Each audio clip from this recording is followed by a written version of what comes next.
자, 오늘 두 번째 소식은요. 머스크가 중국을 방문했어요. 근데 이게 중요한 게 원래 인도에 가서 나렌드라 모디 총리를 만나려고 했다가 갑자기 방향을 선회해서 중국을 가갖고 중국의 2인자를 만났다는 거죠. 내용 한번 보시겠습니다. BBC를 먼저 보시면요. 자율주행위에서 깜짝 중국 방문을 했어요. 거기 보면은 discuss enabling full self-driving, 완벽하게 자율주행을 하는 거죠. 이제 중국이 테슬라의 두 번째로 가장 큰 마켓이에요. 사실 우리나라보다 먼저 중국의 테슬라가 많이 팔리기도 했고, 제가 대학원을 중국에서 다녔잖아요.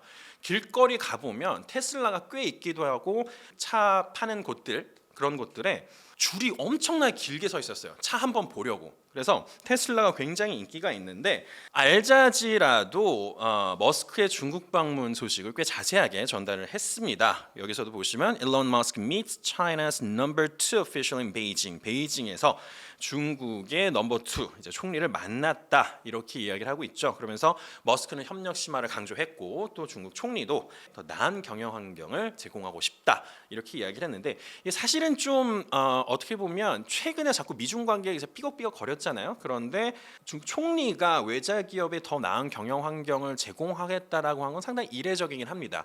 계속 앞뒤가 조금 달라요. 사실 서로 견제를 하고 있는데 이제 테슬라 같은 경우에는 외자 기업에 더 나은 경영을 제공하겠다. 뭔가 시사하는 바가 있어 보이죠. 그래서 머스크는 X에다가 리창 국무원 총리를 만난 사진을 올리면서 옛날 상하이부터 알고 지냈다 이렇게 친감을 표시를 했고 결국에 it paid off. 간 효과가 있었습니다. 중국의 테슬라가 이제 데이터 안전 검사가 통과가 됐어요. 그래서 완전 자율주행에 청신호가 켜진 거죠. 파이낸셜 타임즈도 보시면 중국의 포털 업체죠. 바이두와 함께 이제 지도 제작, 매핑이라든가 내비게이션 부분에서 협력하기로 합의를 했다. 이것도 사실 시사하는 바가 커요. 왜냐하면 사실 매핑을 한다는 거는 그 나라의 지도와 지리적 내용을 넘긴다라는 얘기예요. 사실 우리나라 같은 경우도 보면 드론 같은 거 마음대로 아무 데서 못 띄우잖아요. 그 이유가 지형적인 내용들에 대해서 다른 나라와 협력하는 걸 좀 꺼릴 수가 있는데 이거를 지금 바이두가 지도 제작, 매핑하는 거, 내비게이션 자체를 테슬라 공동 개발한다? 어마어마한 거죠. 그래서 그런 부분도 우리가 좀 지켜봐야 될 부분이기도 하고요. 이제 사우스 차이나 모닝 포스트는 그래서 인도의 입지, 인도에 대해서 좀 이야기를 했습니다. 아까 처음에 말씀드렸잖아요. 원래 머스크가 나렌드라 모디 인도 총리를 만나려고 했어요. 왜냐하면 인도에서 테슬라 기가 팩토리, 테슬라의 어마어마한 큰 그 공장을 인도에서 유치를 하려고 이제 혈안이 되어 있었습니다. 그래서 총리가 직접 나서서 이제 우리가 이거 하자, 여기다 큰 거 만들자 이렇게 얘기를 하고 있었는데 very heavy Tesla obligations. 바꿔 얘기하면 나 중국 가서 이거 해야 돼 이거죠. 그래서 인도 방문이 연기됐다라고 하는데 올해 말에는 다시 방문을 하겠다라고 이야기를 하고 있어요. 그래서 사실 머스크가 중국, 인도 시장 둘 다 잡겠다라는 의도로 분석이 되기는 합니다. 그래서 아마도 테슬라는 당분간 좀 꽤 굳건한 상태를 유지하지 않을까 그렇게 생각을 해봅니다.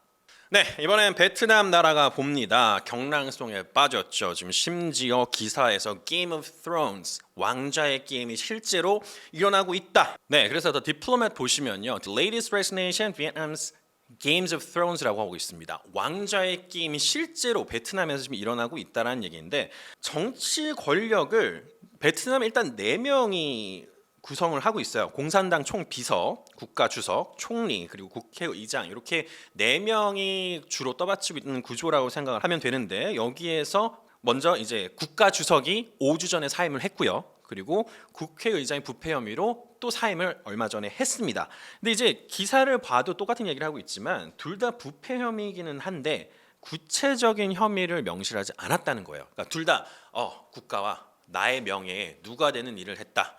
이 자리에 더 있을 수 없으니까 사임을 하겠다라고 이야기는 했지만 사실 이제 뭐 때문인지는 정확한 명시를 하지 않았다는 얘기죠. 알자지라를 한번 보시면요. 알자지라도 이번에 그 베트남 소식을 주목을 했습니다. 그러면서 amid corruption crackdown, 부패 척결 운동 중에 지금 이런 상황들이 일어났다고 하고 있는데 지금 베트남은 부패 척결 운동이 한창이기는 합니다. 그리고 이 부패 척결 운동이 베트남 내부에서 굉장히 환영을 받고 있습니다. 지금 여기에서 이 기사에서도 그렇고 전반적으로 이제 베트남 정계나 언론계가 우려하는 바는 뭐냐면 정치가 불안한데 보면은 지금 이제 아까 4개 기둥이 떠받치고 있다 그랬잖아요. 근데 그 기둥 중에 2개가 없어요. 그러면 당연히 정치와 가장 밀접한 관계를 맺고 있는 경제적인 문제가 분명히 생길 거란 얘기죠. 해외 입장에서도 저 나라 정세가 저렇게 불안한데 우리가 교역을 해도 될까라는 의문점은 갖게 할 거라기 때문에 아마도 경제에 악영향을 미칠 것이다라고 많은 전문가들이 예측을 하고 있고요. 당분간은 베트남에 좀 이렇게 정치적으로 좀 불안정한 흐름이 좀 지속되지 않을까 생각은 해봅니다.